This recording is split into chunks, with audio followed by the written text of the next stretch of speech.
श्री स्वामीनारायण मंदिर डोंबिवली द्वारा 200 किलो घारी मिठाई भगवान की श्री कृष्ण के प्राकट्य महोत्सव निमित्त अन्नकूट भोग के साथ जोरों शोरों से मनाया गया। जन्माष्टमी के पावन अवसर पर सनातन धर्म के प्रतीक समान श्री स्वामीनारायण मंदिर में विराजमान परमात्मा के स्वरूप को भाव से 200 किलो घारी मिठाई का भोग लगाया गया। यह मंदिर श्री स्वामीनारायण मंदिर सरदार राजकोट की एक शाखा है। यह मंदिर के निर्माता परम पूज्य सद्गुरु स्वामी श्री नित्य स्वरूप दास जी स्वामी है। वर्तमान समय में इनके कृपा पात्र शिष्य पूज्य हरिचरण दास जी स्वामी महंत पदवी पर है।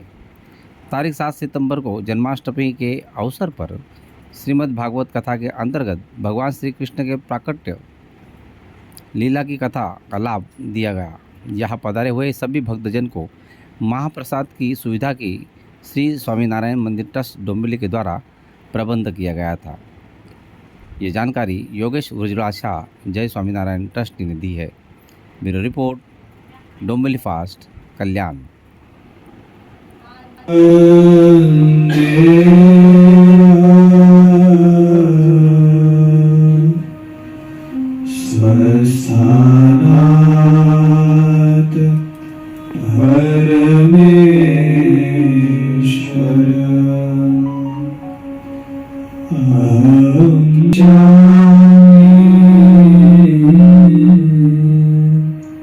सदा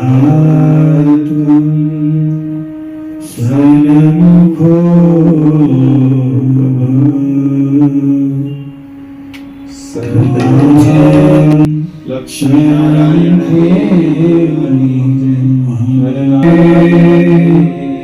श्री स्वामीनारायणाय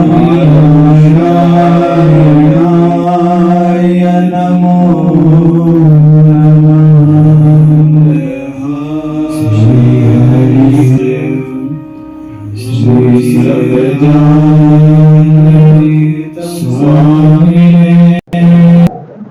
मराठी बांधव जो डोंबिवली में उनके लिए किस तरह से आह्वान? जी, मैं यही कहूँगा की तमाम मराठी बंधू भगिनीते विनंती आपला मंदिर मध्ये दर्शन करायला या। और मैं स्वामीनारायण संप्रदाय से बिलोंग करता हूँ और वैसे स्वामीनारायण संप्रदाय गुजरात में बहुत ज़्यादा धार्मिक प्रवृत्ति और आध्यात्मिक प्रवृत्तियाँ करता है। इसके अलावा महाराष्ट्र में भी उनकी कई शाखाएं हैं, कई मंदिर भी हैं और देश विदेश में कुल मिलाकर 4000 से भी ज़्यादा मंदिर स्वामीनारायण संप्रदाय के हैं। लेकिन आज जन्माष्टमी का पर्व है तो जन्माष्टमी पूरे देश भर में और यूँ कहे तो जहाँ भी हिंदू रहते हैं वहाँ सभी जगह जन्माष्टमी का पर्व पूरे ही धूमधाम से मनाया जाता है।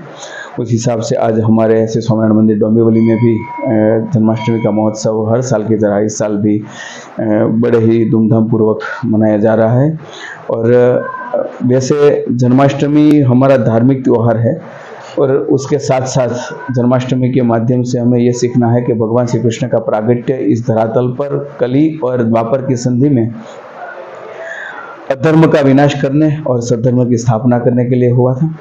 तो वर्तमान समय में कलयुग में कई ऐसे जटिल प्रश्न है जिसमें श्री कृष्ण की बहुत आवश्यकता रहती है।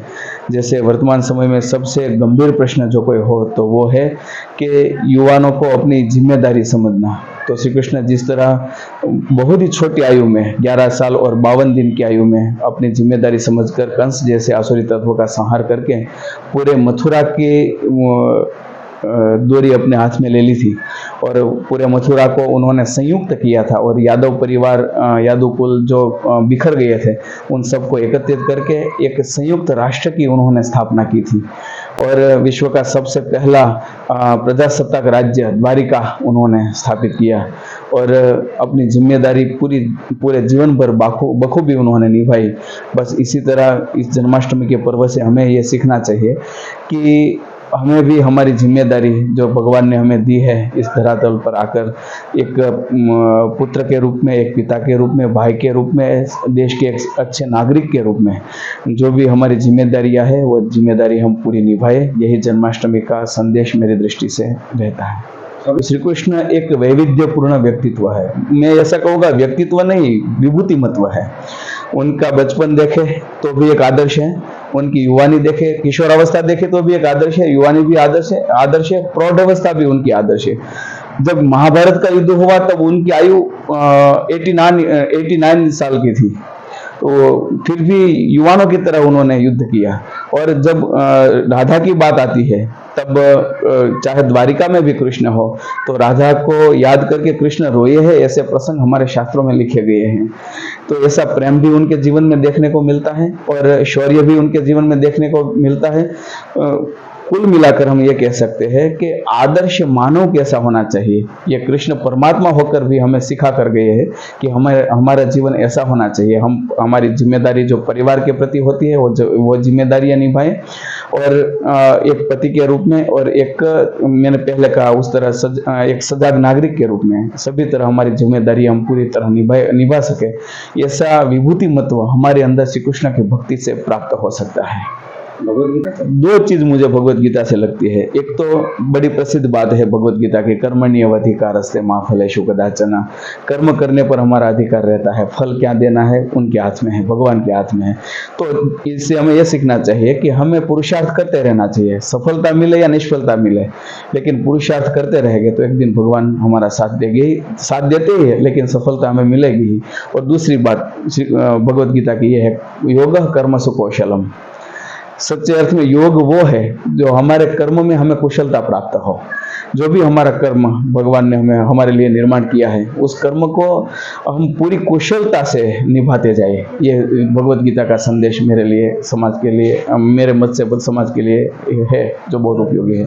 आखिरी सवाल, आज आप ये पहले तो मैं ये बात कहूँगा डोंबिवली शहर के नागरिकों से कि हम सब सनातनी है, हिंदू है। सबसे पहले तो हम मानव है, दूसरी बात हम सब भारतीय है, और तीसरी बात हम हिंदू है, सनातनी है।